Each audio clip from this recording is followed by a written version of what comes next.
महादेवदेव कुर्डे रायवाडी येथील शेतकरी अल्पभूधारक शेतकरी आहे. माझा मुलगा आदिनाथ कुर्डे हा फर्स्टपासून लोह्याला इंग्लिश स्कूलमध्ये शिकत होता आणि त्याला आम्ही असा कसल्याच प्रकारचा दबाव नाही टाकला की त्याच्या मनानंच तो अभ्यास करायचा. नेहमी अशी जिद्द केली नाही, त्याला कोणतं आम्ही दडपण वगैरे काही केलं नाही.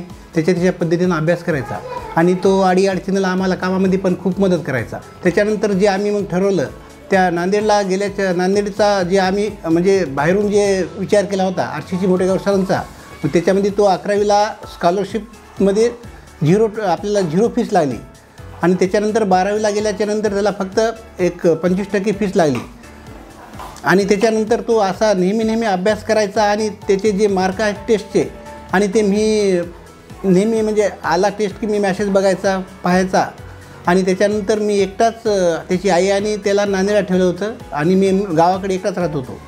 अशा अनेक अडचणीतून त्याला आम्ही खूप मदत केली आहे आणि खूप महत्त्वाचं म्हणजे तो स्वतः खूप अभ्यास करायचा, मेहनतीनं अभ्यास करायचा. मी माझ्या मुलाला नांदेडला ठेवल्याच्या नंतर म्हणजे खूप अशी आमची परिस्थिती खूप बिकट होती, तरी मी त्या परिस्थितीला मात करून त्याच्या आईला आणि त्याच्या मुलाला नांदेडला ठेवलं आणि मोटेगावकर सरांच्या क्लासेसमध्ये सरांचं नाव ऐकून खूप मला हे झालं होतं आणि सरांनं माझ्या अडचणीला त्याला अशी कधीच त्याला येऊ दिली नाही की हे पालकासाठी. त्यानं पालकापेक्षा जास्त नेतृत्व मोठेगाव सरांनी त्याला दिलेलं आहे आणि नेहमी अडीअडचणीला त्याने नेहमी स्वतः बोलायचे, मुलाला विचारायचे काय अडीअडचण आहे का म्हणून. अशा ह्याच्यातून तो खूप अभ्यास करत होता.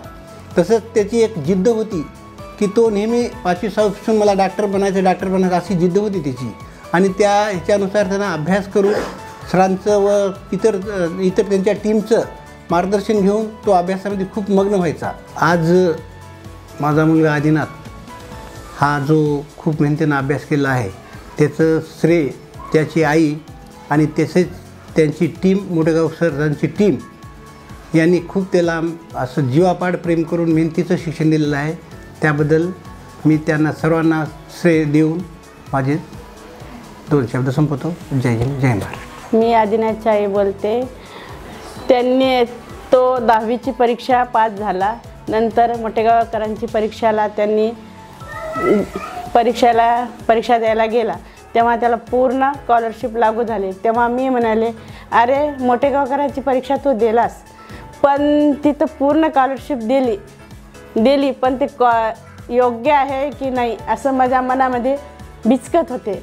मग तेव्हा तो काय म्हणला, आई तुला इथं माहीत नाही, तू लोह्यात आहेस, तू जाऊन बघ ना तू ट्युशनपाशी किती विद्यार्थी आहेत तेव्हा तुला कळेल. आणि खरंच मी नंतर त्याच्यासोबत त्याला आत्मविश्वास होता की मी तिथे जाऊन सक्सेस होईल. तो मला खूप आत्मविश्वास द्यायचा, आई तू काहीच काळजी करू नकोस, कुठेही जाईल तिथे मी यशस्वी होऊन येईल असं तो मला म्हणायचा. पण माझ्या मनामध्ये मी बिचकत होते, खरंच ते आहे की नाही ट्युशन असं मला वाटायचं. तरी मग पुन्हा त्यांनी नंतर ट्युशनमध्ये ॲडमिशन घेतल्यानंतर मी त्याच्यासोबत गेल्यानंतर आम्ही राहिल्यानंतर क्लास सुरू झाल्यानंतर तो पुन्हा जसं क्लासला जाऊन आल्यानंतर तो सांगायचा, आई माझं हे ठीक आहे शिकवलं सरांनी, ते शिकवलं. DP गुरुवारी झाल्यानंतर त्याचे मार्क सांगायचा, रविवारचे मार्क सांगायचा. आम्ही दोघं आनंदात राहत होतो. मग आमचे घरचे एकटेच राहत होते. त्यांचे दिवस थोडे अवघड जात होते पण मी माझ्या मुलांच्याकडे बघून खूप आनंदात राहायची. मग अचानक आमच्यावर एवढं मोठं संकट कोसळलं, तिच्या पायाला अचानक मार लागला आणि त्या मार लागल्यानंतर तो थोडा बिचकल्यानंतर आम्ही त्याची ट्रीटमेंट केलो. तो तशा परिस्थितीतही तो तसाच एकच दिवस आराम केला. त्याला उठायला न्यायला दवाखान्यात ते करायचं मी, पण पुन्हा त्याला अवघड वाटायचं. पण तो त्याच्या परिस्थितीला काढल्यानंतर पुन्हा त्याला असे मार्क जेव्हा 11वीला 600च्या वरी राहत होते तो तसा शेवटपर्यंत टिकून ठेवला. आणि शेवटी जेव्हा त्याचे लास्टची परीक्षा होती ती लास्टच्या परीक्षेला अचानक त्याची मान हे सर्व आखडून गेली असते. तरी तेव्हा माझं मन बिचकलं, आता काय आपलं नाही आहे खरं म्हणून. पण तेव्हा तो पुन्हा मला मोठेगाव सरांचे ते व्हिडिओ दाखवत होता. आई तू खचू नकोस, हे व्हिडिओ बघ, ह्या मार्कावर कसंही सक्सेस होतात, तू खचलीस की मी खचेल असं म्हणायचा. तेव्हा मला धीर द्यायचा, तो धीर द्यायचा. मग पुन्हा आनंद व्हायचा. मी माझ्या चेहऱ्यावर कितीही दुःख असले तरी त्याला आनंदित ठेवण्याचा प्रयत्न करायचा. माझी तब्येत अचानक बिघडली होती तेव्हा परीक्षेच्या टाईमला, तरी मी त्याला आनंदित बघायची आणि त्याची तब्येत मान वगैरे आखडली होती.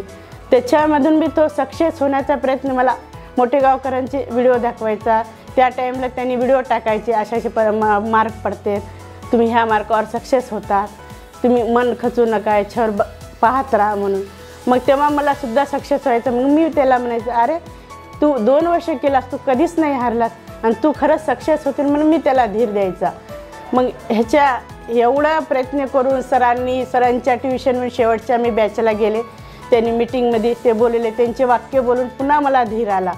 धीर आल्यानंतर मी त्याला म्हणले, धीर आल्यानंतर सांगितले की सरनं खरंच सांगितलं की एवढ्या मार्कावर सक्सेस होतं म्हणून. पुन्हा त्याला खूप आवड वाटली. पुन्हा तेवढी तब्येत जरी राहिले तरी तो तसाच करत राहिला अभ्यास. आणि मोठेगाव सरांचं मी आभार मानते.